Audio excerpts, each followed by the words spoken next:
আর ঠিক মাঝখানে আছে একটা মঞ্চ, আর 10,000 লোক বসতে পারে এরকম একটা গ্যালারি। ওরকম একটা গ্যালারিতে আমাকে বসালো টিকিট কাটায়া, ওখানে মাছের খেলা দেখানো হবে। যারা খেলা দেখাবে তারা হাতে তুড়ি দিল, সঙ্গে সঙ্গে দুটি মাছ ওই পাশ থেকে তারা ভিতরে বড় গেট আছে, সেই গেট দিয়ে এপারে চলে আসলো। আমি লক্ষ্য করলাম খেলা যারা দেখাবে তাদের মুখের কথা, বাঁশির আওয়াজ, হাতের ইঙ্গিত মাছে বোঝে। মাছটার বুকটা সাদা, একদম সাদা, আর পেছনের দিকটা কালো। যখন উঁচু হয় তখন মনে হয় কোনো সৌদি প্রিন্স হবে, কালো কাপড় গায়ে দেয় সাদা জামার উপরে, ঠিক ওরকম মনে হয়। তো যারা খেলা দেখাবে তারা এভাবে হাতে তালি দিল, মাছেও তার দুটি পাখা নিয়ে হাতে তালি দিল, ওয়েলকাম করলো দর্শকদেরকে। অনেকগুলি খেলা দেখালো এই মাছ। এক একটা খেলা দেখাইয়া যখন স্টেজের সামনে গিয়া মাছ হা করে, তখন বড় বড় বালতির ভিতরে ছোট ছোট মাছ আছে, এই মাছগুলি 2-3 বালতি তার মুখের মধ্যে ঢুকায় দেয়। আমার কাছে মনে হলো ওর গ্রাসটা এত বড় যে আমার মতো 12-14 জন বা 15-20 জন যদি ঢুকায় তাহলে মাছে মনে করবে যে কোনো সেলাপুটি ঢুকছে, এর থেকে বেশি কিছু মনে করবে না। এত বড় মাছ, শ্যামু ফিশ বলা হয় ওটাকে। এরপরে দেখলাম তিমি মাছ, নীল জাতীয় তিমি, যে তিমিগুলি খুব কম পাওয়া যায়, মহাসমুদ্রে এগুলি থাকে। এক একটা নীল তিমির ওজন 5,000 টন পর্যন্ত হতে পারে। এর যে বাচ্চা হয় সে বাচ্চা দুধ খায়। তিমি হচ্ছে স্তন্যপায়ী প্রাণী। যে বাচ্চা হইল যেদিন হয় সেদিন থেকেই বাচ্চার 50 থেকে 60 মণ দুধ লাগে। কে খাওয়ায়? সুবহানাল্লাহ। দুনিয়ার কোন গভর্নমেন্ট খাওয়ায় না। দুনিয়ায় স্থলভাগে পিঁপড়া থেকে শুরু করে হাতি পর্যন্ত, ছোট্ট চেলা পোকা থেকে শুরু করে সাপ, বড় বড় পাইথন পর্যন্ত, টোনাটুনি পাখি থেকে শুরু করে ঈগল পর্যন্ত, নদীর ভিতরে চেলাপুটি থেকে শুরু করে তিমি মাছ পর্যন্ত অসংখ্য প্রাণী সকাল বেলায় খালি পেটে জঙ্গল থেকে, গর্তের মধ্য থেকে, বাসা থেকে, পানির মধ্য থেকে যার যার আস্তানা ছেড়ে আহারের অনুসন্ধানে শত সহস্র কোটি প্রাণী সব যার যার ক্ষুধার পেট নিয়ে বেরিয়ে যায়। আল্লাহ রাব্বুল আলামিন বলেন, সন্ধ্যা হতে না হতে সবগুলির পেট ভরাইয়া যার যার বাসায় আমি ভিড়াইয়া দেই। ইন্নাল্লাহা হুয়ার রাজ্জাকু যুল কুওয়াতিল মাতিন। খেতে দেওয়ার মালিক কে? সেই আল্লাহর এই গুণকে, এই গুণাবলীকে বিশ্বাস করতে হবে। খেতে দেওয়ার মালিক তিনি কেবলমাত্র। সন্তান হয় না, দেওয়ার মালিক কে? বলেন জোরে। হাসাবার মালিক কে? কাঁদাবার মালিক কে? সুখ দেওয়ার মালিক কে? দুঃখ থেকে উদ্ধার করার মালিক কে? হায়াতের মালিক কে?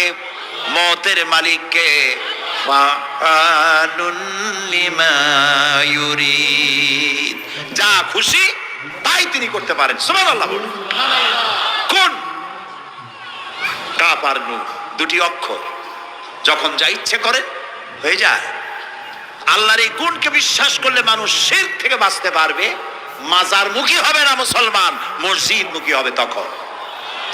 আজ আমার মুসলমান একদিকে নামাজও পড়ে আর একদিকে মাজারের কাছে গিয়ে দুর্বল হয়ে যায়। আছে না? আছে কি না? মাজারগুলির কাছে গিয়ে সাহায্য কামনা করে।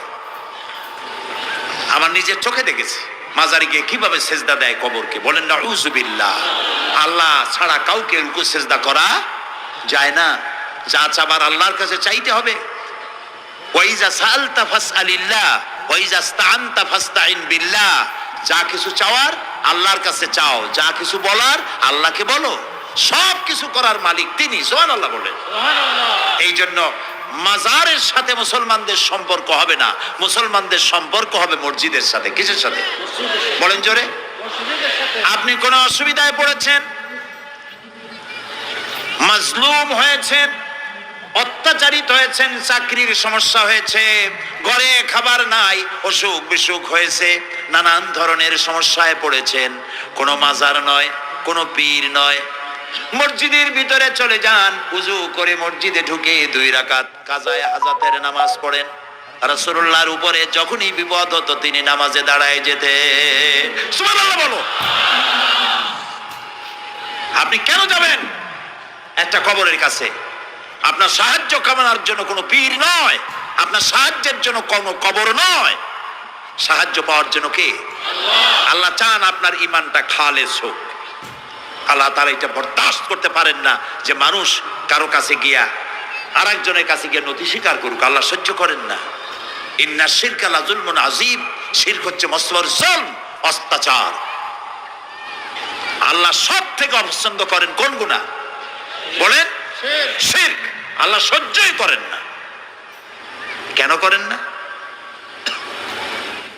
একটা যুক্তিতে আসে, যারা বিবাহ করেছেন তাদের স্ত্রী যদি স্বামীর সাথে যে ধরনের হাসি খুশি প্রেমের আদান প্রদান করে, স্বামী ছাড়া যদি আরেকজন পুরুষের সাথে এরকমের ভাব বিনিময় করে, ফোনে কথা বলে, প্রেম করে, খুব সুন্দর করে ভালোবাসা দিয়ে যদি চিঠি লেখে অন্য পুরুষের কাছে অথবা প্রেম নিবেদন করে, তাহলে স্বামীদের অবস্থা কেমন হবে বলেন?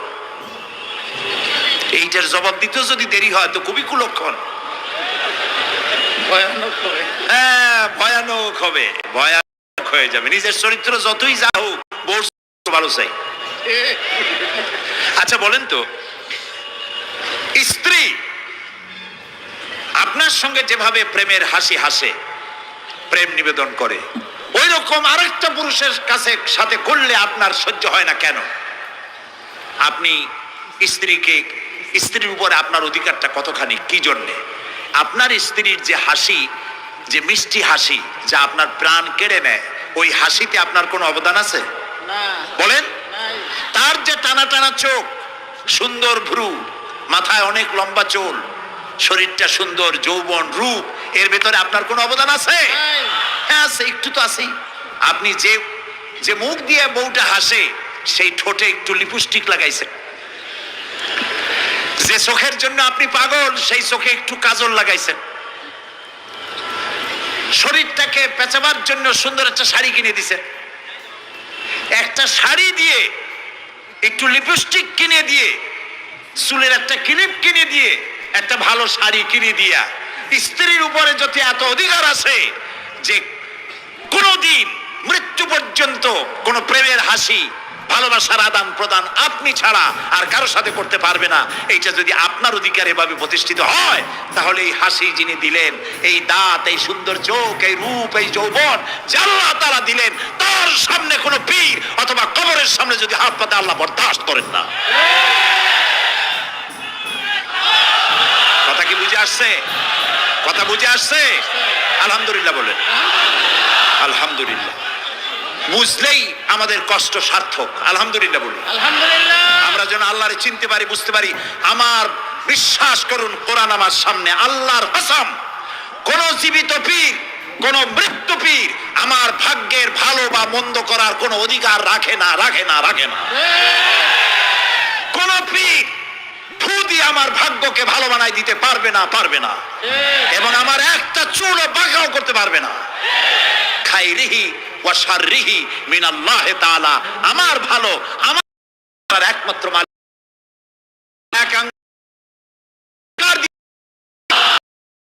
বলে বলে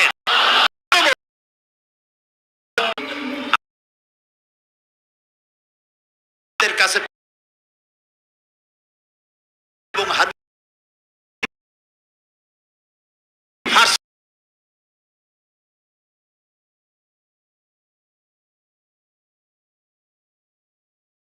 ভালো কথা,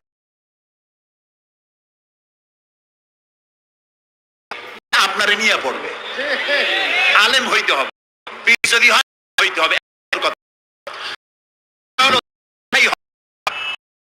তিনি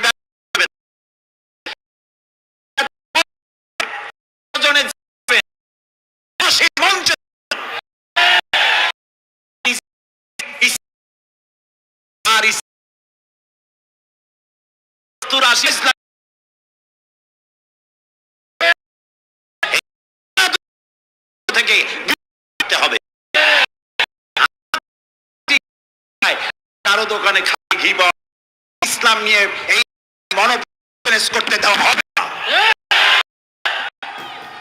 প্রিয় ভাই, আমরা পীর সাহেবদের চিনি, রহমতুল্লাহ করা লাগে না, আজান মাথা ভাঙ্গা চুর চুর হয়ে পড়ে গিয়ে পলায়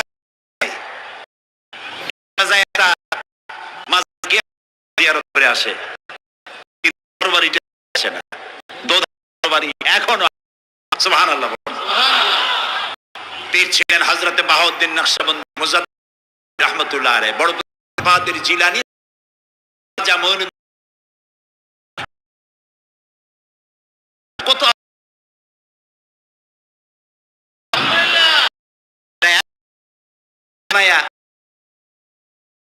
পকেট করেন নাই, করতেন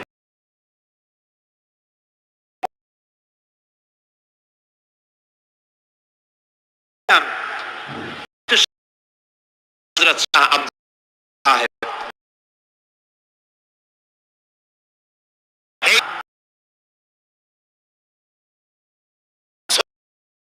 কি মানের আলেম, লিপিন না, মুরিদ বড় বড় মাদ্রাসা করেছেন, আর সঙ্গে নিয়ে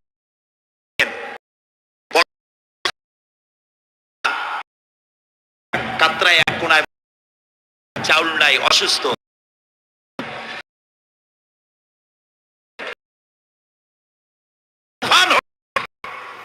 উজাড় করে খেদমত করতেন।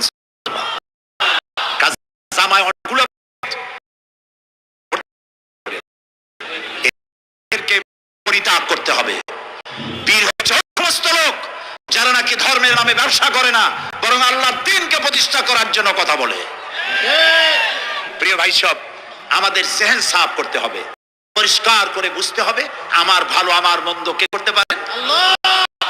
সম্রাট শাহজাহান নাম কোথার বাদশা বলেন? দিল্লির সম্রাট, সম্রাট শাহজাহান। পৃথিবী জোড়া নাম তার। কবি বলছেন, শাহনে জাহা কো जिन्हें फख्र से देते थे बाज, बाज कब्र में है सूरह अलहम्दु की मोहताज। যে শাহজাহানকে কর দিয়া ট্যাক্স দিতে পারলে জনগণ নিজেদেরকে গৌরবান্বিত বলে মনে করত, সেই শাহজাহান কবরে আছে সূরা ফাতিহার মতো। যদি কেউ আমার কবরের কাছ থেকে হাইটে যাইতো আর একটু সূরা ইখলাস পড়ে সবরেসানি করতো, আমি কিছু পাইতাম। আহারে, এই এতিম ফকির হয়ে শুয়ে আছে। এক ফকির দিল্লি ঘুরতেছে, একজন বলছে, ভাই তোমার তো খয়রাত, ছোটবেলা থেকে খালি তুমি খয়রাত করো। একটা জিনিস আপনারা মনে রাখবেন, গরিব আজকে যারা গরিব পরিশ্রমের মধ্য দিয়ে কালকে তারা ধনী হতে পারে, কিন্তু যারা ভিক্ষুক, যারা ভিক্ষা করে জিন্দেগিতে কোনোদিন তারা বড় হতে পারবে না। ভিক্ষা করা যাদের অভ্যাস, জীবনেও পারবে না, জীবনেও ধনী হইতে পারবে। কারণ হলো আল্লাহর কাছে দুইটা বৈধ জিনিস অত্যন্ত, একটা হলো তালাক আর একটা হলো ভিক্ষাবৃত্তি, মানুষের কাছে চাওয়া আল্লাহ পছন্দ করেন না। তো ঘুরতেছে একটা লোক, মিয়া তোমার তো সারা জীবনই খরচ করতে দেখি। খরচ করবো না, করবো কি, যার কাছে যাই সে দেয় 4 আনা 2 আনা 1 টাকা, এর বেশি তো দেয় না। দিদি আমি কেমনে বড় লোক হবো? কয় যে তুমি বাদশার চোখে দেখো না, বাদশার চোখে দেখো না। কয় বাদশার কাছে কি আমার মতো লোক যাইতে পারে নাকি? কয় না, যাইতে হবে, যাও। বাদশা একবার যাবা, এমন দেওয়া দেবে জীবনে আর তোমার খরচ করা লাগবে না। পাতি শিয়ালের পিছনে ঘুরে তো লাভ নাই, পাতি শিয়ালে খায় মুরগি, তোমার একটা ঠ্যাং দেবে, দাঁতের খেলালের কাজ হবে না। বাঘের পিছনে ঘোরো, বাঘে খায় গরু আর হরিণ, একটা রান দিলে তুমি 1 সপ্তাহ খাইতে পারবা। কাজে ঘুরতে গিয়েও বোঝা উচিত কার সাথে ঘুরি।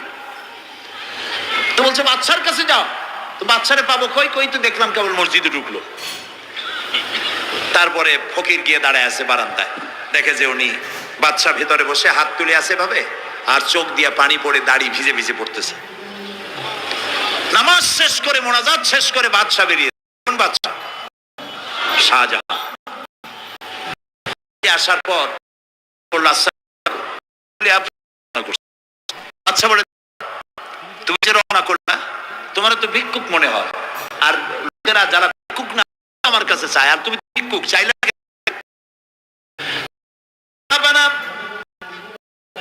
আমি কিছু এসেছিলাম আপনার কাছে, কিন্তু আপনার করুণ অবস্থা দেখে আমার জ্ঞানের চোখ খুলে গিয়েছে। আমি যার কাছে চাইতে এসেছি, আমি তো কান্দি না, হাতও বাঁধি নাই, যার কাছে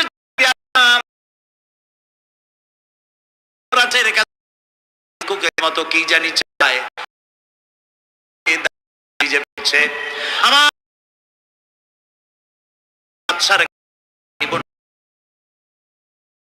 কাছে। প্রিয় ভাই সব, এই জন্য জিহ্ন সাফ করে ফেলুন।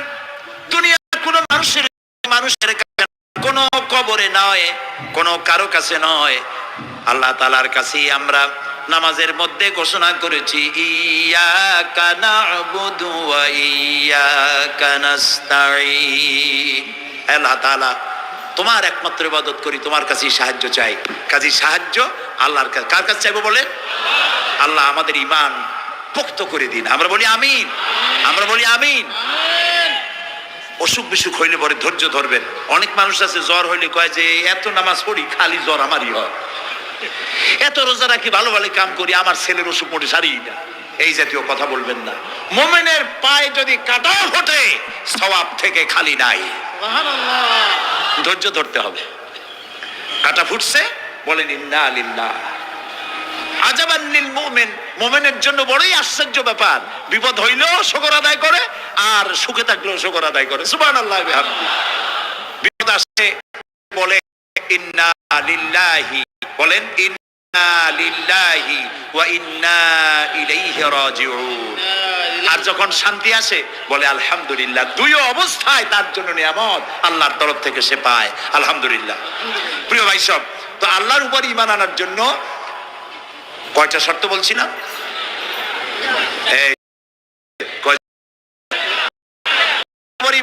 শর্ত বলছি কয়টা? দুইটা। আরেকটা হচ্ছে আল্লাহর কুদরত, এ বিশ্বাস করা। আল্লাহর কুদরত মানে শক্তি। আল্লাহর কিছু বিশ্বাস করবেন বলেন জোরে? শক্তি। আকাশ এবং জমিনের শক্তিশালী কে? কিন্তু আমার দেশের জনগণ, কিছু কিছু রাজনীতিবিদরা বলে জনগণই নাকি সকল ক্ষমতার, সকল শক্তির উৎস। কি পাগল! তুমি ক্ষমতার উৎস? নাকের মধ্যে ময়লা, দাঁতে ছাতা, পেটের মধ্যে দুর্গন্ধ ভরা, ক্ষমতার উৎস? আশ্চর্য কথা। এই যে ক্ষমতার উৎস, হাজার হাজার লোক এখানে বসা, দুইটা ভাউয়া ব্যাংক যদি দুই কোণা দিয়ে ঢোকে, ভাউয়া ব্যাংক চেনেন? বিগ সাইজের ব্যাংক, দুইটা যদি দুই দিক দিয়ে ঢোকে লাফাইতে লাফাইতে, সামনে যারা আছে এমনি লাফাবে। অন্তত টঙ্গী তামিরুল মিল্লাত মাদ্রাসা ছাড়াইয়া তারপরে ফিরে তাকায় বলবে, ভাই আমরা দৌড়াই কেন? ব্যাংকের সামনে অসহায়, বল্লা ভীমরুলের সামনে অসহায়, সাপের সামনে, বিচ্ছুর সামনে অসহায়, তারা কয় সকল ক্ষমতার উৎস জনগণ। কপাল পোড়া।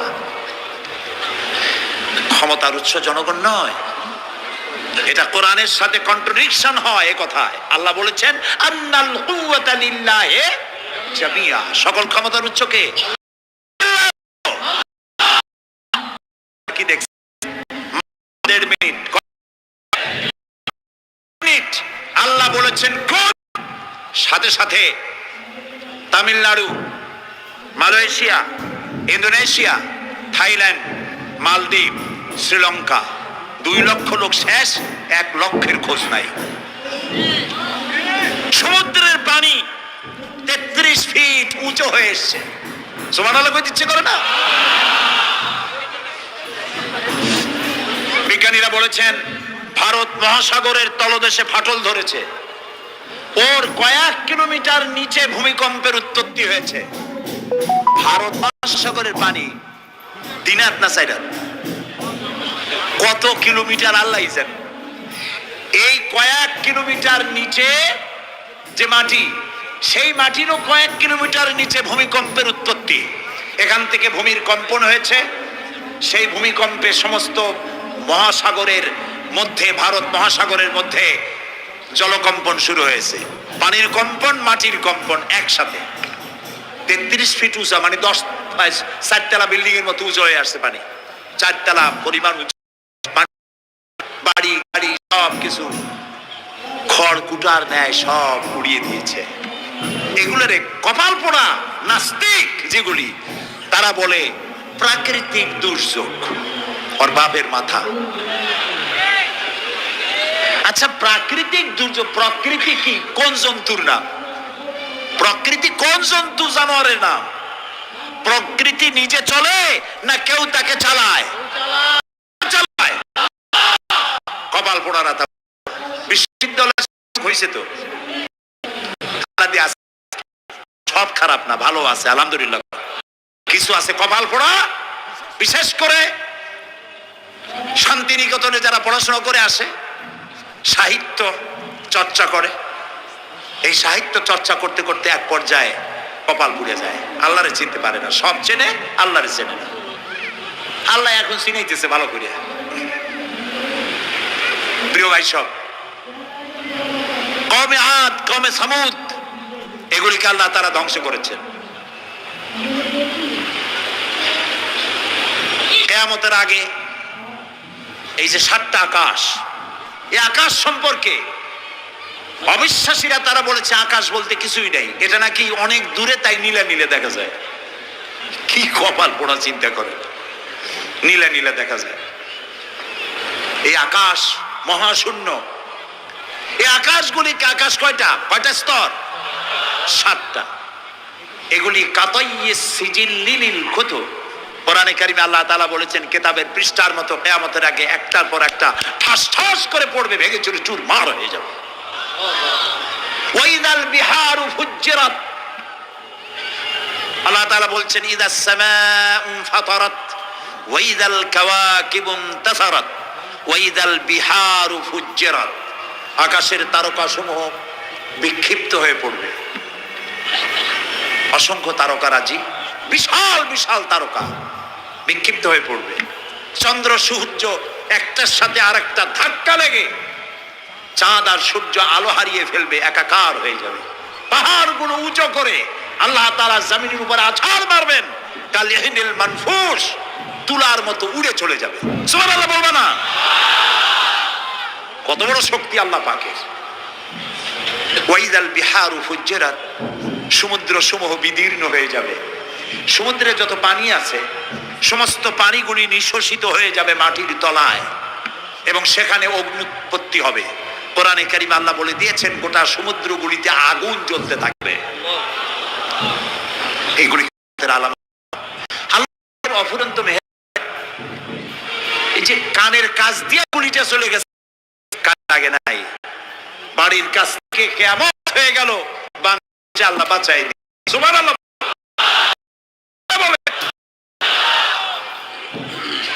আমাদের প্রতিবেশী দেশগুলিতে যেভাবে আঘাত লাগছে, ওর 1000 ভাগের 1 ভাগের আঘাত কয়েক সেকেন্ড যদি বাংলাদেশে হতো, আমাদের সব অপরিকল্পিত শহর, রাজুক পারমিশন দিয়েছে 3 তলার, করা হয়েছে 7 তলা। এইভাবে অপরিকল্পিত যত বিল্ডিং আছে এগুলি পচা সিমেন্ট দিয়ে, পচা ইট দিয়ে তৈরি করা হয়েছে। 2-3 সেকেন্ডের ভূমিকম্প যথেষ্ট এই শহর লন্ডভন্ড করে দেওয়ার। অসংখ্য মানুষ মারা যাবে, অসংখ্য বাড়ি ঘর শেষ হয়ে যাবে। এদেরকে রেস্কিউ করার মতো মডার্ন ইকুইপমেন্টসও গভর্নমেন্টের কাছে নাই। এজন্য আল্লাহর কাছে সেজদা দিয়া গুনার তওবা করতে হবে, আল্লাহ আমাদের মাফ করে দাও, আমার এই গরিব দেশটাকে কিয়ামত পর্যন্ত এই গজব থেকে বাঁচাও। প্রিয় ভাই সব, আল্লাহ তাআলার ক্ষমতার ওয়াজ আমি আজ করতে পারবো না, অনেক লম্বা হয়ে যাবে। কারণ আমাকে 3টা পুঁজির কথা তো কমসে কম বলতেই হবে, অল্প করে হলেও। শুনবেন তো? আল্লাহ তৌফিক দিক, বলেন আমিন। আল্লাহ প্রচন্ড ক্ষমতা, যা খুশি করতে পারেন। মরাকে জিন্দা, জিন্দাকে মারতে পারেন, মরুভূমিতে ফুল ফুটাতে পারেন। সুবহানাল্লাহ। যা খুশি তাই করতে পারে। এই শক্তি সহকারে আল্লাহকে বিশ্বাস করতে হবে। 4র্থ নম্বরে, আল্লাহর হুকুম এবং হাকাম, আদেশ নিষেধ। আমি আল্লাহরে বিশ্বাস করি, এই কথার কোনো দাম নাই যদি তার আদেশ, এই কথা দাম নাই যদি তার কে আমি আমার জীবনে প্রত্যাহার না করি। মুসলমান দাবি করার কোন একদিকে না করি, আর একদিকে ওজনে কম দেয়, খাদ্যে ভেজাল দেয়, বেপরদা করি, মিথ্যা কথা বলা হয়, ওজনে কম দেয়, খাদ্যে ভেজাল দেয়, জমিনের আইল ঠালে আমানতের খেয়ানত করে, আল্লাহর হুকুম মানা হলো না, রাসূলের চতুর্থ হচ্ছে আল্লাহ বলেছেন মাথা নত করে মেনে নিতে হবে, বলতে হবে সামি'না ওয়া আতা'না। বলেন সামি'না ওয়া আতা'না, শুনলাম আর মেনে নিলাম। বলেন তো জোরে, মেনে নিলাম। সুবহানাল্লাহ বলেন। মুমিনেরা এই প্রশ্নই করবে না মদ হারাম কেন, মুমিনেরা এই প্রশ্নই করবে না জুয়া হারাম কেন, মুমিনেরা এই প্রশ্নই করবে না জিনা হারাম কেন। একটাই জবাব, মদ হারাম কেন? আল্লাহ হারাম করেছেন তাই হারাম। আল্লাহ হারাম করেছেন। জুয়া হারাম কেন? আমার আল্লাহ হারাম করেছেন তাই হারাম। কোন যুক্তি নাই। আল্লাহর জিনিসে করে কেবলমাত্র শয়তান।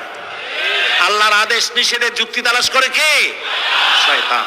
মুমিনের কাজ হলো সামি'না, বলেন, ওয়া আতা'না, শুনলাম আর মানলাম, বাস শেষ কথা, খালাস।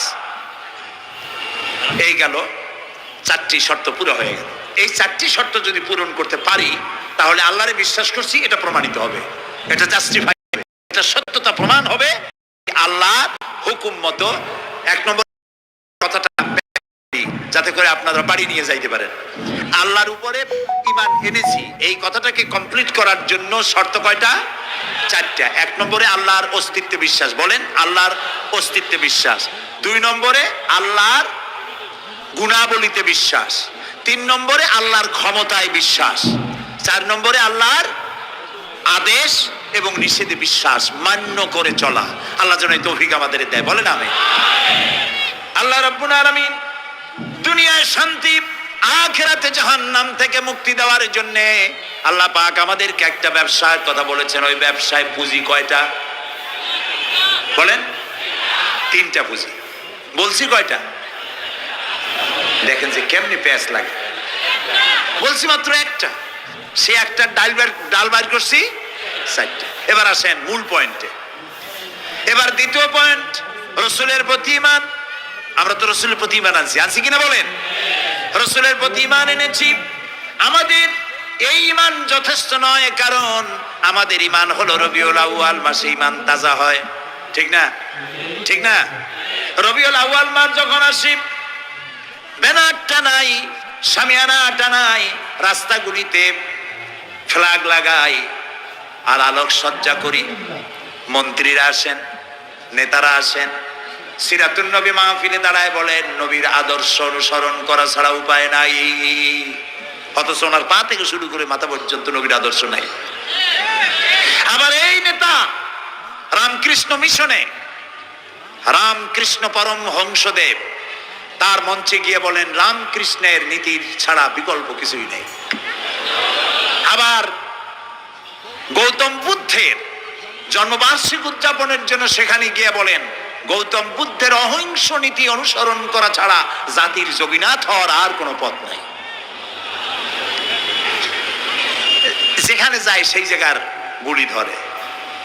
রবিউল আউয়াল মাস আসতে পারে, আলোকসজ্জা করে ইয়া নবী সালামু আলাইকা, ইয়া রাসূল সালামু আলাইকা। এরপরে গরম গরম জিলাপি রাসূলুল্লাহকে বুঝায় দেওয়া হলো, হে রাসূল আপনি তাকিয়ে দেখেন কত মহব্বত আপনারে করি। আপনার মহব্বতের জন্য আমাদের শহরের কোনো মিষ্টির দোকানে আর মিষ্টি নাই, সব আমরা খাইয়া শেষ করছি। এই হলো মহব্বত। এই মহব্বতে এই ঈমানে কাজ হবে না। এই ঈমানে বলেন কাজ হবে না। কোন ঈমানে কাজ হবে? রাসূলের প্রতি ঈমানের অর্থ কি? এর অর্থ হচ্ছে নবী করিম সাল্লাল্লাহু আলাইহি ওয়াসাল্লাম আমাদের রাসূল, আমাদের নেতা। আমাদের রাসূল আমাদের নেতা, আমরা তার উম্মত, তার অনুসারী। অনুসারীর কাজ কি? নেতার পূর্ণাঙ্গ অনুসরণ করণ। রাসূলুল্লাহর আনুগত্য করতে হবে, এটা কে বলেছেন? আল্লাহ রাব্বুল আলামিন সূরা আলে ইমরানের মধ্যে বলেছেন কুল ইন কুনতুম তুহিব্বুনাল্লাহ ফাত্তাবিউনি ইউহিব্বুকুমুল্লাহ ওয়া ইয়াগফির লাকুম যুনুবাকুম আল্লাহু গফুরুর রহিম। হে নবী, আপনি বলুন, তোমরা যদি আল্লাহকে ভালোবাসো তাহলে তোমার কাজ হচ্ছে, তোমরা যদি আল্লাহকে ভালোবাসো তাহলে তোমরা আমার আনুগত্য করো, আমার অনুসরণ করো। কার? রাসূলের। বলেন কার? রাসূলের অনুসরণ যদি তোমরা করো, খেয়াল করে শুনতেছেন তো? আল্লাহ তাআলা বলছেন, নবী আপনি বলেন, তোমরা যদি আল্লাহকে ভালোবাসো, তোমাদের এই দাবি যদি সত্য হয়, তাহলে আমার অনুসরণ করো, আমার আনুগত্য করো। আমার অনুসরণ, আমার আনুগত্য করলে পরে তোমাদেরকে আল্লাহ রাব্বুল আলামিন ভালোবাসবেন এবং তোমাদের তামাম জিন্দেগীর সমস্ত গুনাহ খাতা আল্লাহ তাআলা মাফ করে দিবে। আমরা কি গুনাহ মাফ করাইতে চাই? বলেন চাই? আসুন রাসূলের আনুগত্য করুন। রাসূলের আনুগত্য কিরকম? রাসূল যেভাবে মুছ কাটছে আমরা সেইভাবে মুছ কাটবো। তিনি দাড়ি যেভাবে রাখছেন আমরা সেইভাবে রাখবো। তিনি চুল কাটছেন যেভাবে সেইভাবে করব। তিনি পায়ের নখ, হাতের নখ যেভাবে কাটছেন সেইভাবে করব। তিনি যেভাবে বিবাহ করেছেন সেই সুন্নত অনুযায়ী বিবাহ, তিনি যেভাবে দেশ চালাইছেন সেইভাবে দেশ চালাবো। রাসূলের অনুসরণের অর্থ শুধু এই নয় যে তিনি যেভাবে সুরমা লাগাইছেন আমি ওইরকম সুরমা দেব, তিনি যেভাবে কদু খাইছে আমিও কদু খাবো, এইটা নয়।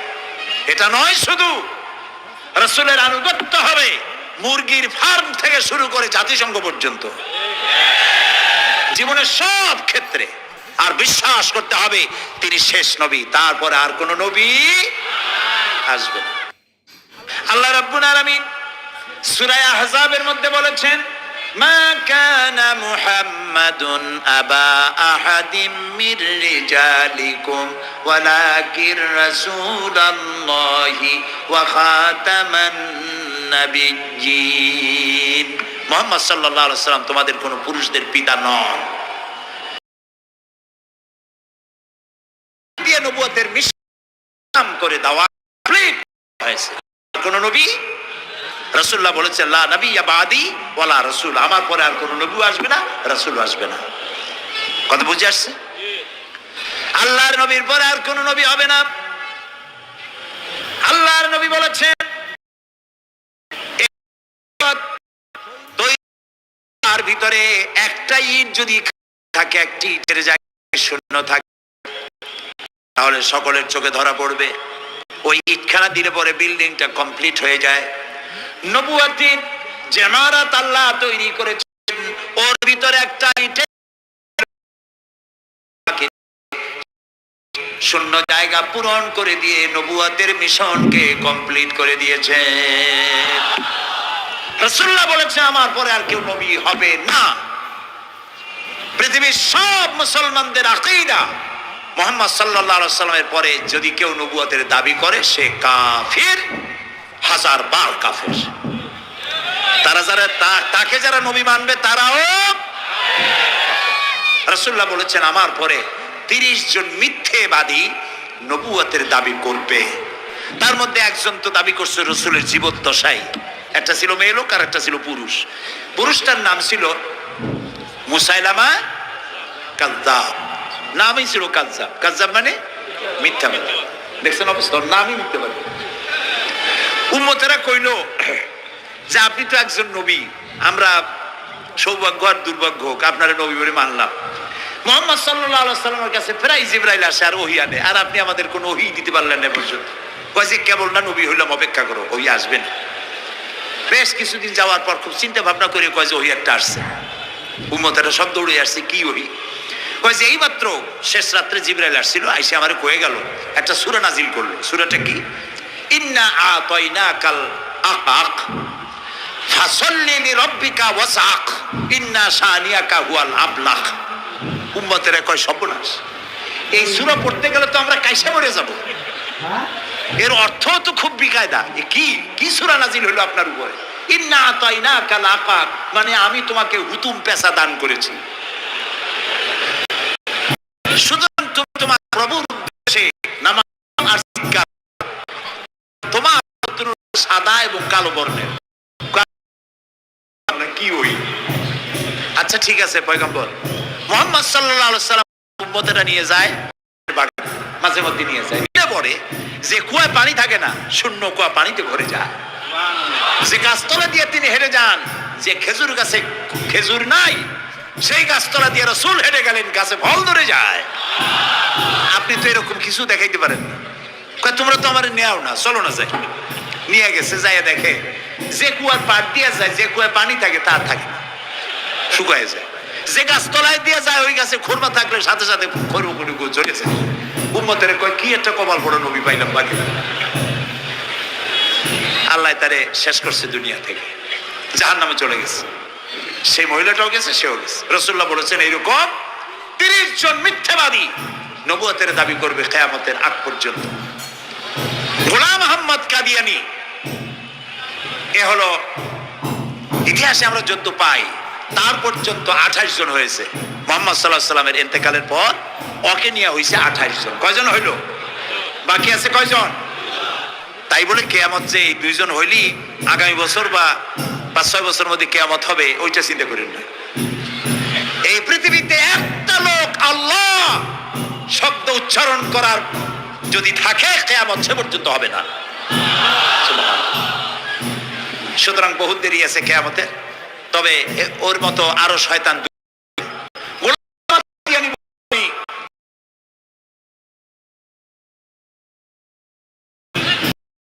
সঙ্গে যুগের বড় আলেম মাওলানা আতাউল্লাহ সাহেব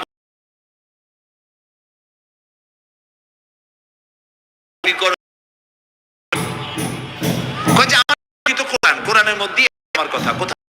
সূরা সবের মধ্যে আছে, মিন বাদি ইসমুহু আহমদ। ঈসা আলাইহিস সালাম আমার ব্যাপারে ফোরকাস্ট করেছেন, দিয়েছেন একজন আসবে, তার নাম হবে, আমি তো সেই আহমদ। মাওলানা বুখারী বলছেন বেকুব, ঈসা আলাইহিস সালাম যার কথা বলেছেন তার নাম, যার কথা বলেছেন তার নাম হলো ফকাত আহমদ, আর তার নাম হলো গোলাম আহমদ। তাহলে এতে করে বোঝা যায় ঈসা তার কথা বলেছেন তুমি আহমদের গোলাম, তো তুমি নবুয়তের দাবি করো।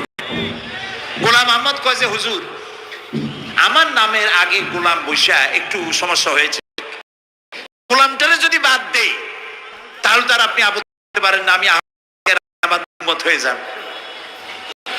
আমি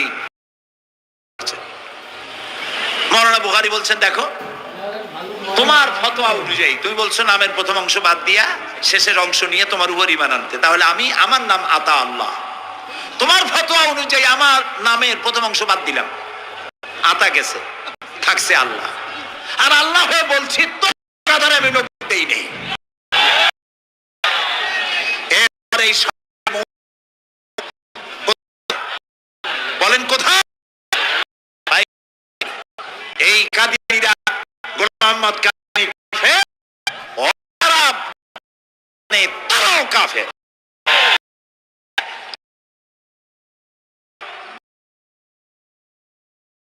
মুসলিমদের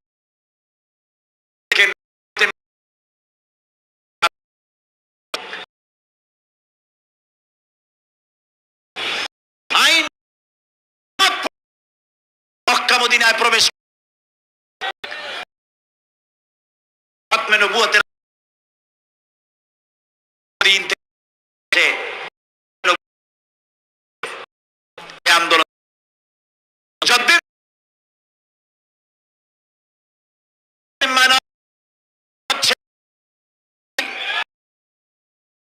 এদের লাশ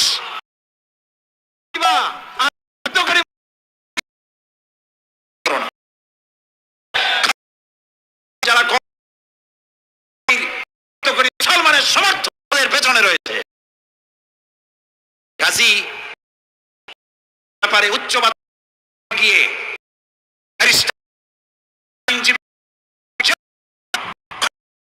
আন্দোলন যারা তাদের দিকে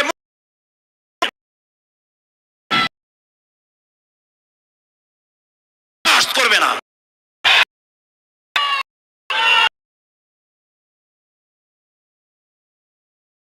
দেশে আমাদের দেশে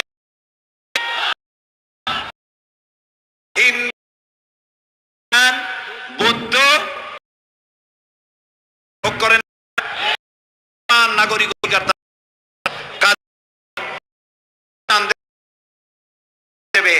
দেশে বসবাস করে নাগরিক সুবিধা বলে দাবি না, আমরা এই ব্যাপারে কিয়ামত পর্যন্ত আপোষ করব না। মূর্খ, দালাল, হারামখোর কারীদের পক্ষ করতে পারে না।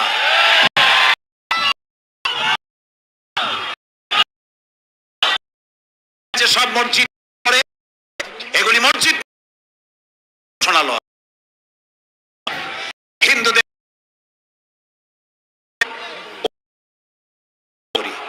কিন্তু কাদিয়ানী মুসলমান নামের পরিচয় দিতে থাকবেন। আমরা আমাদের আদায়ের জন্য সুশৃঙ্খল করব, নয়।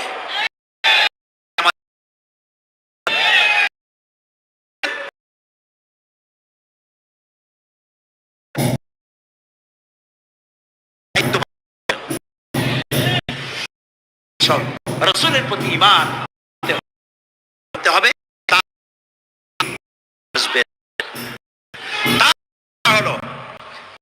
তাকে অনুসরণ করতে হবে পায়ের নখকাটা থেকে শুরু করে মাথার চুল পর্যন্ত। জীবনের সব ক্ষেত্রে রাসূলের অনুসরণ করতে হবে। তিনি সেনাপতি ছিলেন, পিতা নানা ছিলেন, আমি ছিলেন, ঠিক না? তিনি রাষ্ট্রপ্রধানও ছিলেন। আজকে যারা ধর্ম আর রাজনীতি আলাদা করেন তারা মুনাফিক, মুসলমান না। আমাদেরকে হবে নবী করিম সাল্লাল্লাহু আলাইহি ওয়াসাল্লাম রাষ্ট্র পরিচালনা করেছেন। ধর্ম রাজনীতি হিসাবে আল্লাহর কাছে হতে পারবে। সব নবীজি মক্কা থেকে মদিনা এলেন, মদিনা এসে রাষ্ট্রপ্রধানের দায়িত্ব। আজ রাষ্ট্রপ্রধান কোরআনের আইন চালু করে দিলেন। চুরি বন্ধ হলো, ডাকাতি বন্ধ হলো, জেনা ব্যভিচার বন্ধ হয়ে গেল। মানুষ দরজা খুলে ঘুমাবার শুরু। সুবহানাল্লাহ, সুবহানাল্লাহ। নবী করিম সাল্লাল্লাহু আলাইহি ওয়াসাল্লাম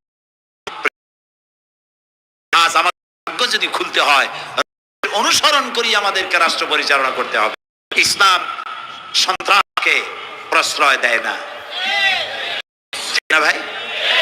আমাদেরকে যারা সন্ত্রাসী বলে ওরাই তো সন্ত্রাসী, সন্ত্রাসের জন্মদাতা। সন্ত্রাসী বলো। আমি আমেরিকায় বক্তব্য, লন্ডনে আমি বলছি তোমরা আমাদেরকে বলো, এসে যাইয়া দেখো তোমাদের এখানে সমস্ত সুপার মার্কেট গুলি সব বন্ধ হয়ে যায় বেলা 4টায়, কোনো মার্কেট খোলা থাকে না। কেন খোলো না? তোমরা সিকিউরিটি দিতে পারবে না বলে খোলো না। চুরি হবে, ডাকাতি হবে, লুটপাট হবে, এই জন্য বিকেলেই সব বন্ধ হয়ে যায়, রাতে কোনো দোকান খোলা থাকে না। তো যাও তো আমাদের দেশে, আমাদের তো সন্ত্রাসী বলো, গরিব দেশ।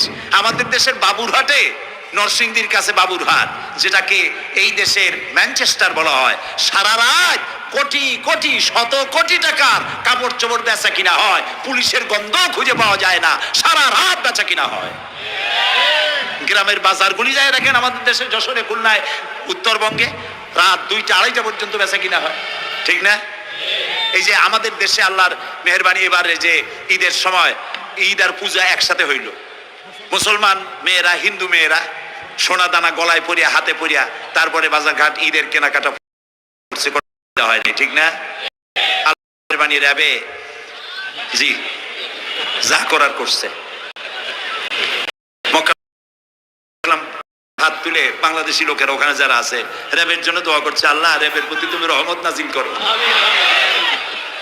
আল্লাহ রহম করুন কোন। আমি দেশের যতটা অসুবিধা হয়েছিল তার থেকে অনেক গুণ জ্ঞান হয়ে গেছে, আলহামদুলিল্লাহ, আলহামদুলিল্লাহ। প্রিয় ভাই সব, এই যে আল্লাহ রাব্বুল আলামিন মুসলমানদেরকে পৃথিবীর মধ্যে সব থেকে বেশি শান্তি প্রিয় করেছেন, কোন আলহামদুলিল্লাহ। তোমরা আমার মক্কা যাইয়া দেখো, মক্কা মদিনায় যাইয়া দেখো, আমাদের কেউ সন্ত্রাসী। মক্কা মদিনায় লক্ষ লক্ষ মানুষ এই যে সব চলে গেছে, এখন কোথায় গেছে? সারা পৃথিবী থেকে মানুষের এখন ছুটছে ছুটছে, পৌঁছে গেছে, আর পথে আছে, প্লেনে আছে, নদীতে আছে, গাড়িতে আছে। সুবহানাল্লাহ। লক্ষ লক্ষ মানুষ চলে গেছে, সবার একই ড্রেস, একই গন্তব্য, একই স্লোগান, লাব্বাইক আল্লাহুম্মা লাব্বাইক। সব মানুষ চলে গেল। আমি 96-তে যখন পার্লামেন্টে আসলাম, প্রথম পার্লামেন্টে এক বক্তৃতার ভেতরে আমি বলেছিলাম যে আমাদের দেশে নেতা নেত্রীরা ওমরা করে, হজ করে। আচ্ছা, আপনারা যাইয়া দেখেন কি, করেন কি, আনেন কি? যাইয়া একটু তোয়াব করিয়া আসার সময় আতর আর পাথর, সুরমার খুরমা পকেট ভরে নিয়ে আসে, কিন্তু চোখে দেখেন না। আল্লাহ তাআলা বলছেন, আওয়ালাম ইয়ারাউ আন্না জাআলনা হারামান আমিনান। তোমরা কি দেখতে পাও না আমার এই হারামকে আমি কিভাবে নিরাপত্তার শহর বানিয়েছি? সুবহানাল্লাহ। রাত 2:30-3টার সময়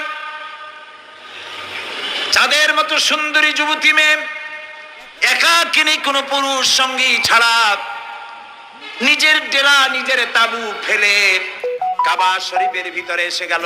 লক্ষ লক্ষ পুরুষের মধ্য দিয়ে আল্লাহর ঘর তওয়াফ করলো, তাহাজ্জুদের নামাজ আদায় করলো, এরপরে দোয়া দুরুদ করে কান্নাকাটি করে মেয়ে লোকটি একাকী লক্ষ লক্ষ মানুষের মধ্য দিয়ে নিজের ঘরে ফিরে গেল। কোন পুরুষের একবার তার চেহারার দিকে নজর পড়েছে তো দ্বিতীয়বার তার রূপ উপভোগ করার মতো সাহস কারো মনের মধ্যে জাগে না। হাজার বছরের ইতিহাস, মক্কা থেকে, মদিনা থেকে, আরাফাত থেকে, মুজদালিফা থেকে, মিনা থেকে একটা নারী লাঞ্ছিতা হয়েছে, ধর্ষিতা হয়েছে, অপমানিতা হয়েছে, এর ইতিহাস নয়। প্রিয় ভাই সব, প্রসঙ্গক্রমে এই টঙ্গী লক্ষ লক্ষ লোকেদের সমাবেশ হয়, আলহামদুলিল্লাহ বলো। হতেই পারে তাবলীগী জামাতের ভাইরা এখানে উপস্থিত হন, সারা দেশ থেকে, বিভিন্ন দেশ থেকেও লোকজন আসে, এক জায়গায় বসে আল্লাহ বিল্লাহ করে, মোনাজাত করে। এটা মনে আসলো তাই বলতেছি। কেউ কেউ এটাকে খুব বাড়াবাড়ি করেন। সে বাড়াবাড়িটা হলো, কেউ কেউ বলেন আরাফাতের পরেই দ্বিতীয় এই সমাবেশ। এই বেয়াদবি শব্দটা কেউ উচ্চারণ করবেন না আল্লাহর হস্তে। কোথায় টঙ্গী, কোথায় আরাফাত, আর কোথায় টঙ্গী? কি এর সাথে আপনি কি মিলান? আপনি বলুন, এখানে লক্ষ লক্ষ লোক হয়েছে, আমরাও দেখতে পাচ্ছি লক্ষ লক্ষ লোক হয়, কিন্তু আপনি কেন দ্বিতীয় সমাবেশ বলেন? কেন আপনি আরাফাতের ময়দানের পরে এই কথা বলেন? মহাগুনাহ, মহাবেয়াদবি। আরাফাতে যাওয়া ফরজ, টঙ্গীতে আসা নফল নয়। আপনি কিসের সাথে কি তুলনা করেন? জিন্দেগিতে এই চিন্তা করবেন না। কিছু কিছু লোক আছে গ্রামের মধ্যে, অবশ্য কোনো আলেম, কোনো মুরব্বীরা এইসব কথা বলেন না। মূর্খ যারা, তারা এই ধরনের কথা ছড়াইছে গ্রামে। 3 বার টঙ্গীতে আসতে পারলে 1 হজের সওয়াব হয়। বলেন নাউজুবিল্লাহ। শুধু 3 বার না, কিয়ামত পর্যন্ত লোকের এখানে আসতে থাকলে আরাফাতের ময়দানে 1 সেকেন্ডে যে সওয়াব হবে তাও হবে না। আরাফাত হচ্ছে সেই ময়দান যেখানে আদম আলাইহিস সালাম থেকে শুরু করে মুহাম্মদ রাসূলুল্লাহ সাল্লাল্লাহু আলাইহি সাল্লাম পর্যন্ত সব নবীদের চোখের পানি শুকিয়েছে। পৃথিবীর কোটি কোটি মানুষ এখানে কাঁদছে। আর আল্লাহ রাসূল বলেছেন, আল হাজ্জুল মাবরুর লাইসা লাহুল জাযাউ ইল্লাল জান্নাহ। একটা কবুল হজের সওয়াব আল্লাহর কাছে বেহেশত দেওয়া ছাড়া আর কিছুই নেই। মান হাজ্জা লিল্লাহ ফালাম ইয়ারফুস ওয়ালাম ইয়াফসুক রাজা কায়াউমিন ওয়ালাদাতহু উম্মুহু, রাওয়াহুল বুখারী। বুখারী শরীফের হাদিস। রাসূলুল্লাহ বলছেন, আরাফাতের ময়দান থেকে হাজিরা যখন বেরিয়ে যায় সন্ধ্যায়, মা যেমন নিষ্পাপ সন্তান প্রসব করে, আরাফাত থেকে হাজিরা তেমন নিষ্পাপ হয়ে বেরিয়ে যায়।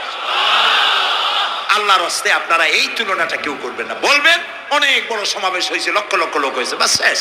এটা দ্বিতীয় সমাবেশ, আরাফাতের পরে এটা দ্বিতীয় স্থান অবলম্বন করেছে, এইসব বাজে কথা আর একদিনও বলবেন না। মহাবেয়াদবি যদি কেউ বলে থাকেন, আস্তাগফিরুল্লাহ পড়ুন, বলেন আস্তাগফিরুল্লাহ। আল্লাহ সবাইকে ক্ষমা করুন, বলুন আমি। এখানে আসতে দোয়া কবুল হবেই, কোনো গ্যারান্টি নেই, কোনো গ্যারান্টি নাই। কিন্তু রাসূলুল্লাহ বলেছেন আরাফাতের ময়দানে দোয়া কবুল হয়। রাসূলুল্লাহ বলেছেন, আল্লাহর ঘরের কাছে দাঁড়ায়া, মুলতাজিমে দাঁড়ায়া এমন কোন দোয়া করি নাই যে আল্লাহ কবুল করেন নাই। কাজে এই সব চিন্তা করবেন না। প্রিয় ভাই সব, রসুলের প্রতি ঈমান আনতে হলে রসুলের জীবনকে জানতে হবে। রসুলের জীবন আমরা অনেকেই জানি না। বাংলা ভাষায় বহুত বইপত্র বেরিয়েছে রসুলের জীবনী সংক্রান্ত। মেহেরবানি করে কিনবেন এবং পড়বেন। রসুলের প্রতি ঈমানের অর্থ হলো রাসূলুল্লাহর পা থেকে শুরু করে মাথা পর্যন্ত সবটা আমল করা এবং তাকে মোহাব্বত করা। রসুলকে কি করবো আমরা? কি মোহাম্মদ সে ওয়াফা তূনে তু হাম তেরে ये जहाँ चीज ही क्या लोह कलम तेरे है। মুহাম্মদ সাল্লাল্লাহু আলাইহি সাল্লামের সঙ্গে যদি তুমি মহব্বতের কানেকশন জুড়িয়ে দিতে পারো, তার অনুসরণ আর অনুকরণ যদি করতে পারো, আকাশ আর জমিন তো দূরের কথা, লোহ কলম পর্যন্ত আল্লাহ তোমার জন্য করে দেবে। সাল্লাল্লাহু আলাইহি সাল্লামের উপর ঈমান আনার অর্থ হলো তার অনুসরণ অনুকরণ করা। 3 নম্বরে ওয়াতুজাহিদুনা ফি সাবিলিল্লাহি বিআমওয়ালিকুম ওয়া আনফুসিকুম, আল্লাহর রাস্তায় লড়াই করো জান দিয়া আর মাল দিয়া। কি দিয়া কোন তো? জান দিয়া আর মাল দিয়া। আমরা কিন্তু বলি হুজুর আসি আপনার সাথে, আপনার পিছনে আসি, জানটা দিয়ে দেব। এই মানুষেরা খুব চালাক। আপনি জান দিলে তো মাল থেকে যাবে। আগে দেবেন কি? মাল, পরে দেবেন জান। মাল দিতে হবে, জান দিতে হবে আল্লাহর দ্বীন প্রতিষ্ঠার জন্য। রাসূলুল্লাহ জীবন দিয়ে, সাহাবায়ে কেরাম জীবন দিয়েছেন, রাসূলুল্লাহ রক্ত দিয়েছেন, দান মোবারক শহীদ হয়েছে। আমি দেখেছি ওহদের মাঠে, আমি ওহদে যখন সফর করেছি, আল্লাহ বহুবার নিয়েছেন আলহামদুলিল্লাহ। আমাকে সেখানকার একজন আলেম মদিনার, তিনি আমাকে নিয়ে গেলেন ওহদে বেশ কয়েক বছর আগে।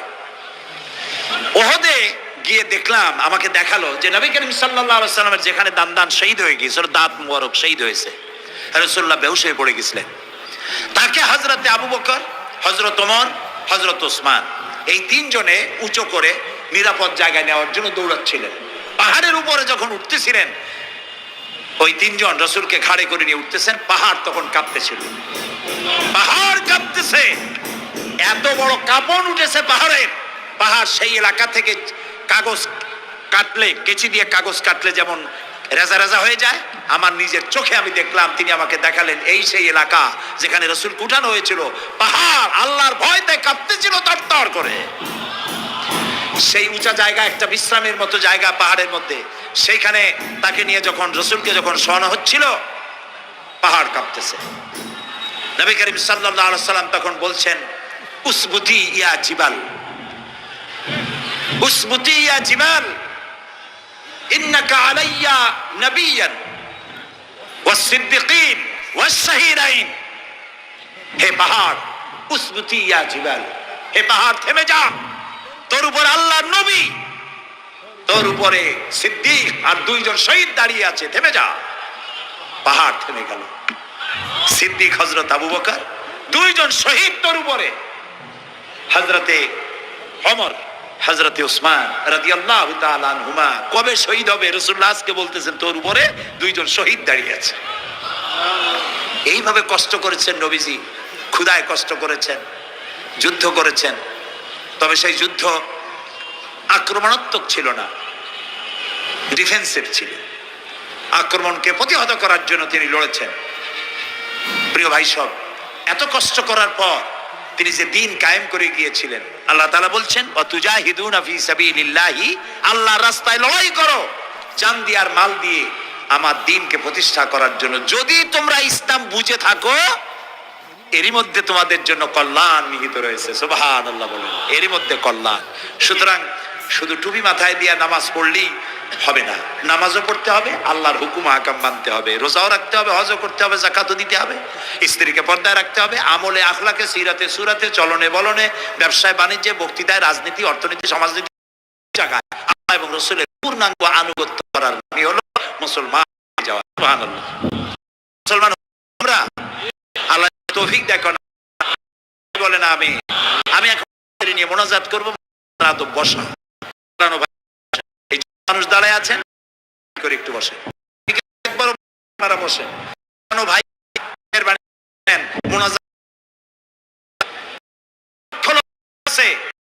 কম্পে করবেন, আল্লাহ আমাদের দিলেন না,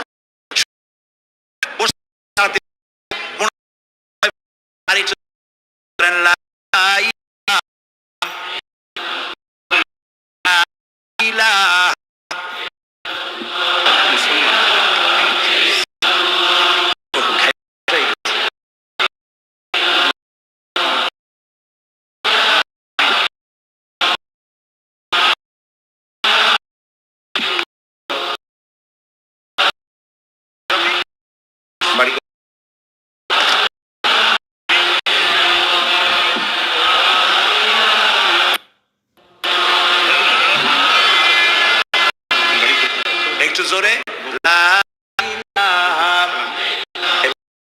বসে বসে।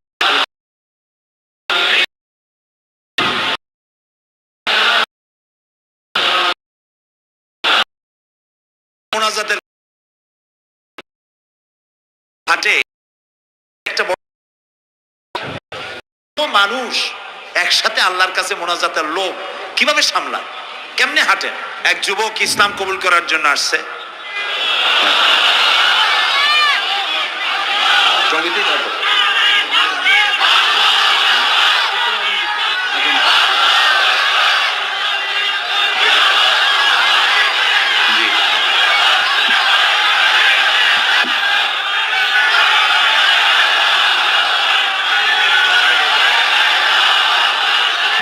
এই ছেলেটি বাড়ি হলো বগুড়ায়, থাকে উত্তরায়।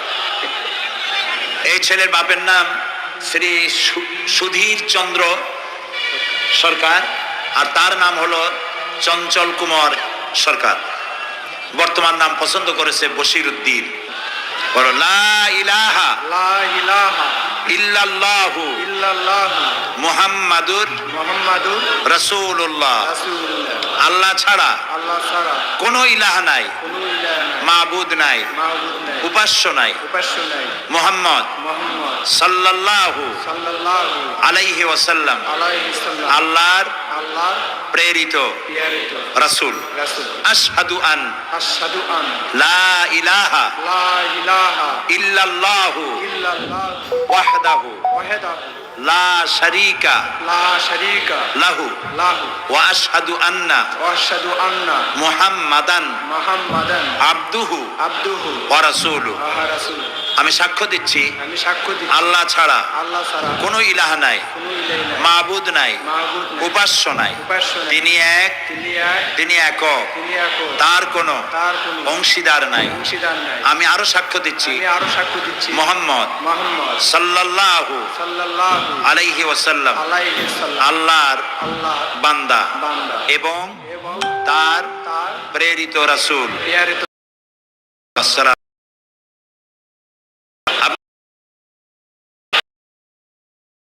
এখন আমাদের নিষ্পাপ, আমাদের সকলের আমলনামায় পাপ আছে। রাসূলুল্লাহ বলেছেন, যখন একজন মুশরিক ইসলাম কবুল করে, কালেমা পড়ে, বিশ্বাস করে, অর্থ সহকারে উচ্চারণ করে, তার পিছনের সমস্ত গুনাহ খাতাকে আল্লাহ তাআলা মাফ করে দেন। সুতরাং আমরা তার জন্য দোয়া করি, আল্লাহ যেন তাকে খাঁটি মুসলমান বানায় দেন। আমরা সবাই বলি আমিন।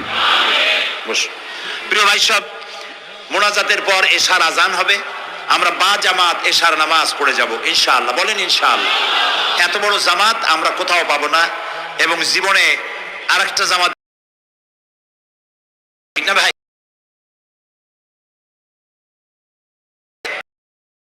সঠিকভাবে আর এশার নামাজ আমরা এখানে জামাতে আদায় করে যাব। আর এই বিশাল মাহফিল তৈরি করতে অনেক খরচ হয়েছে। আপনারা নিশ্চয়ই এত বড় প্যান্ডেল কত টাকা খরচ হতে পারে, এবং চেষ্টা করেছে। আপনারা এই লাইটিং, মাইকিং, প্যান্ডেল, স্টেজ, তারপরে পোস্টার, গেট ইত্যাদি তৈরি খরচ হয়েছে। আপনারা যাওয়ার সময় মেহেরবানি করে তাদেরকে চতুর্দিকে ড্রাম এবং চাদর নিয়ে লোকেরা দাঁড়িয়ে থাকবে, আপনারা আল্লাহর হস্তে তাদেরকে কিছু সহযোগিতা করে যাবেন। রাজি আছেন আপনারা? রাজি আছেন? আল্লাহ আপনাদেরকে তৌফিক দিন। মা বোনেরা যারা এসছেন, মা বোনদের জন্য আজকে তেমন কোনো কথা বলতে পারলাম না। যা নারী জন্য বলেছেন, আল মারআতু ইজা সাল্লাত খামসাহা ওয়া সামাত শাহরাহা ওয়া আতাআত বালাহা ওয়া আহসানাত ফারজাহা।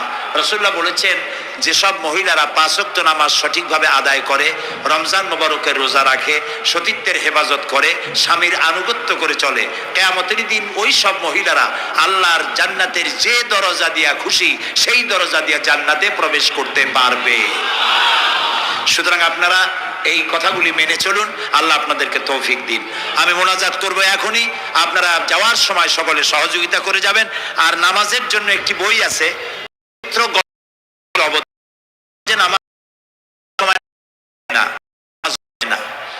রাসূলুল্লাহ বলেছেন, সাল্লু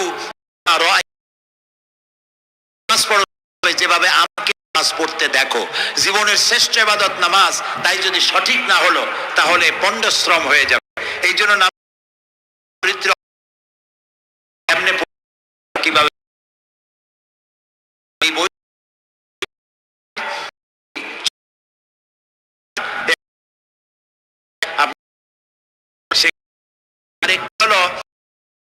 সূরা লোকমান, সূরা লোকমানের 2টা রুকুর তাফসীর করেছিলাম আমি চট্টগ্রামে, মাত্র 2 রুকুর তাফসীর। এই 2 রুকুর তাফসীর 5 দিনে শোনার পর 48 জন হিন্দু বৌদ্ধ মুসলমান হয়ে গিয়েছিল।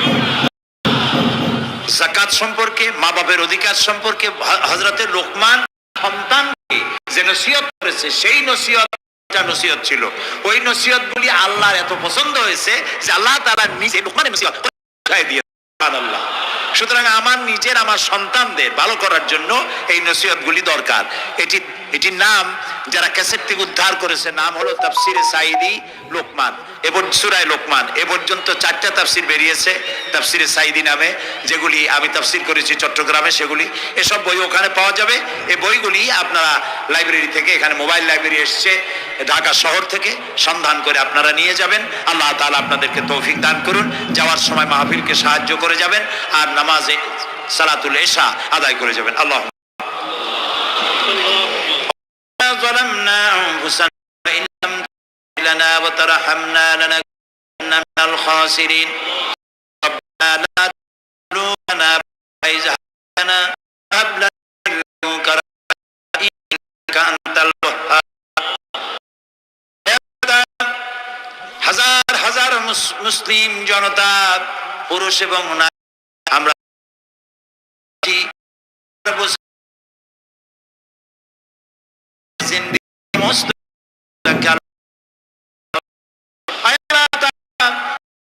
থেকে আমাদের যাদের দুনিয়া থেকে বিদায় হয়ে গেল, কবরগুলিকে জান্নাতের টুকরায় পরিণত করে দাও। রব্বির হামহুমা কামা রব্বায়ানি সগীরা। সবাই পড়েন রব্বির হামহুমা কামা রব্বায়ানি সগীরা। হায় আল্লাহ, तमाम পৃথিবীতে বড় আছে, সাহায্য করো রব্বুল আলামিন। মুসলমান ইরাকের জমিন উঠায় দাও। আয় আল্লাহ তাআলা, জালিম নাবুদ করে দাও। আল্লাহ তাআলা, বাংলাদেশ আমাদের প্রিয় জন্মভূমি, এর উপরে তোমার খাস রহমত নাজিল করো। আয় আল্লাহ তাআলা, আশেপাশের দেশগুলির মারাত্মক ক্ষতি হয়ে গেল। আল্লাহ তাআলা, তুমি আমাদেরকে দয়া করে বাঁচাই দিয়েছো। কিয়ামত পর্যন্ত আসমান আর জমিন থেকে আমাদের দেশ হেফাজত করো রব্বুল আলামিন। আমাদের দান করেছো, মুসলমান আয় আল্লাহ করে পয়সা দিয়ে ইমানে কামেল সকলকে দিয়ে দাও। তোমার মকবুলের মধ্যে শামিল করে নাও। আল্লাহ তাআলা, যারা হজে চলে গেছেন তারা হওয়ার পথে, আর এবং আরো যারা, আল্লাহ তাআলা সকলের যাতায়াত করে দাও, সকলের হজ কবুল করে নাও। যারা হজ নাই এই মাঠে, যারা মন আল্লাহ তাদেরকে যাওয়ার ব্যবস্থা করে দাও। আল্লাহ মা বোনদের গুনাহ খাতাকে মাফ করে দাও, মা বোনদের করে দাও, তাদের তৌফিক দাও যাতে করে কিয়ামতে হযরতে আয়েশা খাদিজার সঙ্গে আসর নসিব হয়ে যায়। আল্লাহ তাআলা, তোমার কাছে আরেকটা দোয়া করি, আমাদের এই বাংলাদেশে যারা বোমা মারে, আমাদের এই বাংলাদেশে যারা গ্রেনেড হামলা করে, আমাদের এই বাংলাদেশে সন্ত্রাসী তৎপরতা চালায়া যারা মানুষ করে, তুমি তাদেরকে হেদায়েত দাও, তুমি তাদেরকে হেদায়েত দাও, তুমি তাদেরকে হেদায়েত করে দাও। আল্লাহ, ইলমে যদি জানা থাকে ওদের হেদায়েত নাই, তাহলে আমার নমরুদ এগুলারে যেমনি ধ্বংস করছো, বাংলাদেশে যারা গ্রেনেড হামলা করে, মানুষ খুন করে, ওদের বাংলাদেশের জন্য বিদায় করে দাও। বাংলাদেশে নৈরাজ্য করে আল্লাহকে সব দিয়া বিদায় করে দাও। হয় তারা হেদায়েত হোক, না হয় শয়তানদের হাত থেকে আমাদের দেশকে আল্লাহ তুমি রক্ষা করো রব্বুল আলামিন। টঙ্গী বিরাট শ্রমিক এরিয়া, আল্লাহ তাআলা শ্রমিকদের স্বাস্থ্য ভালো রাখো, তাদের নামাজ আদায় করার তৌফিক দাও। আল্লাহ তাআলা তাদের অভাব অভিযোগ দূর করে দাও। চারদলীয় ঐক্য জোটের এই সরকারকে ইসলামের পক্ষে থাকার কাজ করার তৌফিক দাও। যত করেছিল সবগুলি ওয়াদা অক্ষরে অক্ষর করার তৌফিক। আমি কয়েক আপনাদের জন্য দিলাম, চক্ষু বন্ধ করে যা যা দরকার আল্লাহর কাছে চান, আল্লাহ দোয়া কবুল করবেন ইনশাআল্লাহ।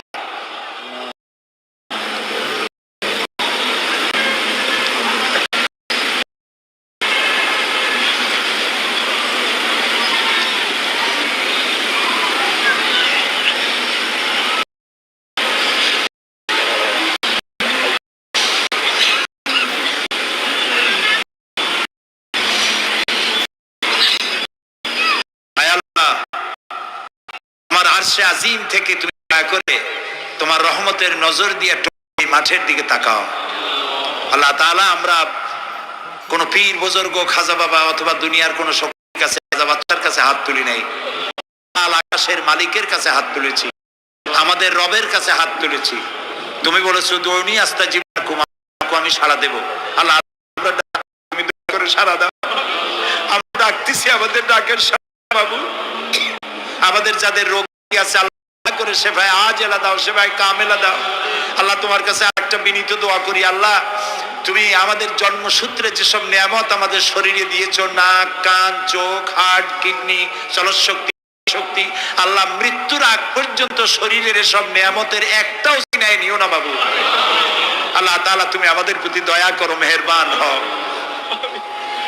মাহফিলের আয়োজন যারা করেছেন আল্লাহ তাদের এই কষ্টকে তুমি কবুল করে নাও। কিয়ামতের দিন কোরআনের সুপারিশ আমাদের জন্য নসিব করে দাও। ربنا تقبل منا إنك أنت السميع العليم وتب علينا إنك أنت التواب الرحيم سبحان ربك رب العزة عما يصفون وسلام على المرسلين والحمد لله رب العالمين واجعل آخر كلامنا عند الموت لا إله إلا الله محمد رسول الله السلام عليكم ورحمة الله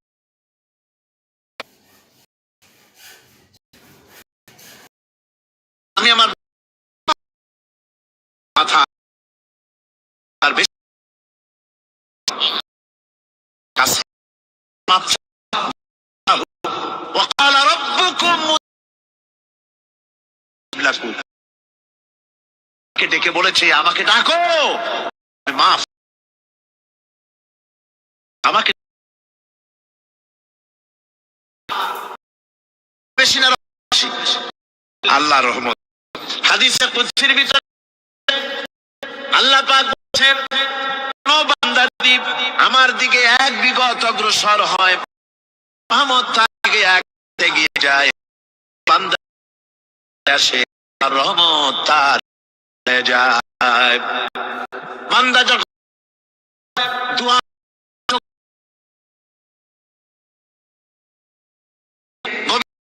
রাতের তৃতীয় অংশে বুড়ার প্রথম আকাশে আসেন আর ডেকে বলেন, পৃথিবীতে আছো না, গুনাহ জীবন বরবাদ করে দিয়েছো, আমার সুস্থ আছো, আমার কাছে আশা পূরণ করে দেব। ওই সময় এই সমস্ত লোকেরা কান নামাজ পড়ে আল্লাহ জিজ্ঞেস তারা ফেরেশতা রব্বুল আলামিন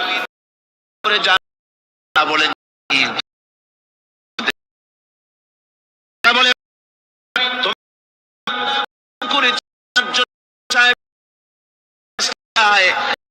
বলেন ফেরেশতারা আমার এই বান্দারা আমারে দেখেছে নাকি? বলে দেখে নাই। বলে আমার দোজখ দেখেছে নাকি? বলে নাই। আমার বেহেশত দেখেছে নাকি? আল্লাহ বলেন ফেরেশতারা আমাকে দেখে নাই, আমার বেহেশত দোজখ কিছুই দেখে নাই, শুধুমাত্র আমার কথা, আমার কথা বিশ্বাস করে আরামের ঘুমকে হারাম করে তবে তারা কাঁদতেছে। সাক্ষী যাও ফেরেশতারা,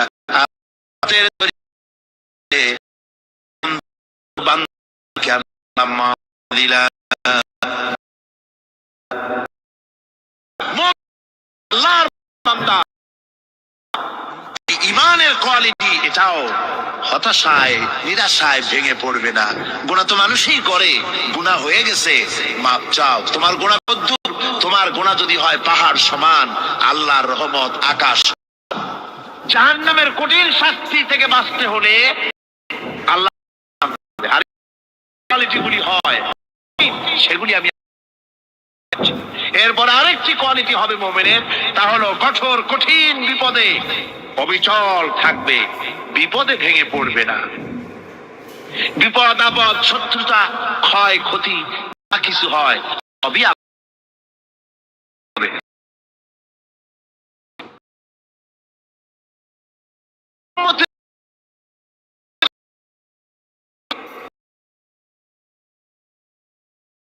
কারীম বলেন